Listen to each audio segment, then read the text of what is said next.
On Saturday, my administration helped broker a full and immediate ceasefire, I think a permanent one. Donald Trump likes to see himself as a peacemaker, and although he hasn't yet made any breakthroughs in the conflicts in Gaza and Ukraine, he did intervene in the increasingly disturbing tit-for-tat war between India and Pakistan with considerable success. The suspicion was that both sides would welcome a chance to step away from the interchange of attacks before it got even worse and might even possibly turn nuclear. Donald Trump gave them that opportunity. I asked Sachin Gogoi from BBC Monitoring in Delhi for his views. There is news that essentially the American administration received alarming intel about a potential escalation in the conflict that was going on since 7th of May. And it was then that the American administration decided to intervene. It does look to me a little bit, though, as though both sides were quite relieved to have Donald Trump marching in and saying, look, you've got to stop this. Looks like, especially on the Pakistan side, they have been saying that they would not want to continue the war, but at the same time, they would respond resolutely to the military initiative that the Indian side took. The Indian side said that they were not looking at a war with Pakistan. They were not really looking to target the military areas, or they were not looking to target the civilian areas.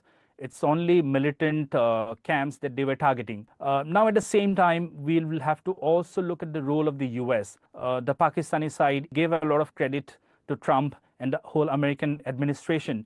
But the Indian side is clearly playing it down. The Indian side said that essentially India and Pakistan, they both talk to each other, and they do not seem to be too willing to give any sort of credit to the American side on the matter. In your opinion, is that now the end of this particular confrontation? I think a lot of issues remain because Prime Minister Narendra Modi yesterday delivered a speech to the nation.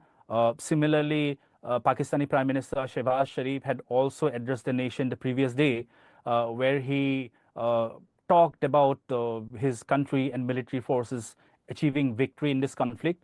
But yesterday, Prime Minister Modi said that it's only a pause in the military operation. Experts and commentators in India, they have been portraying Modi's speech as an articulation of India's new position on dealing with Pakistan, where it would not be deterred by the potential threat of Pakistan using nuclear weapons, and it would hold Pakistan accountable for any potential future militant attack in which Pakistan is found to be involved. So this is one angle. And also, Modi tried to bring the international community on board, stating that some of the major militant terrorist attacks around the world, their linkages were found to Pakistan. And of course, there's no progress whatever, really, on the Kashmiri issue, which is the key problem between the two countries.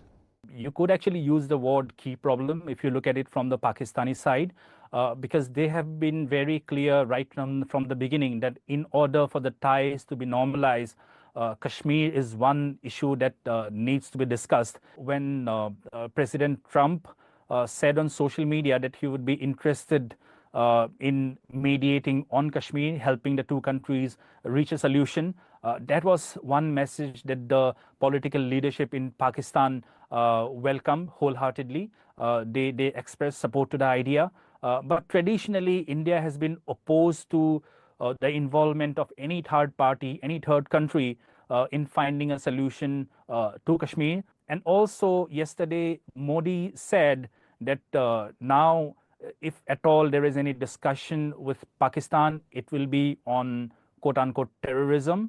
And if at all Kashmir is discussed, then the issue of what India says, Pakistan-occupied Kashmir, will be discussed only. Sachin Gogoi speaking from Delhi.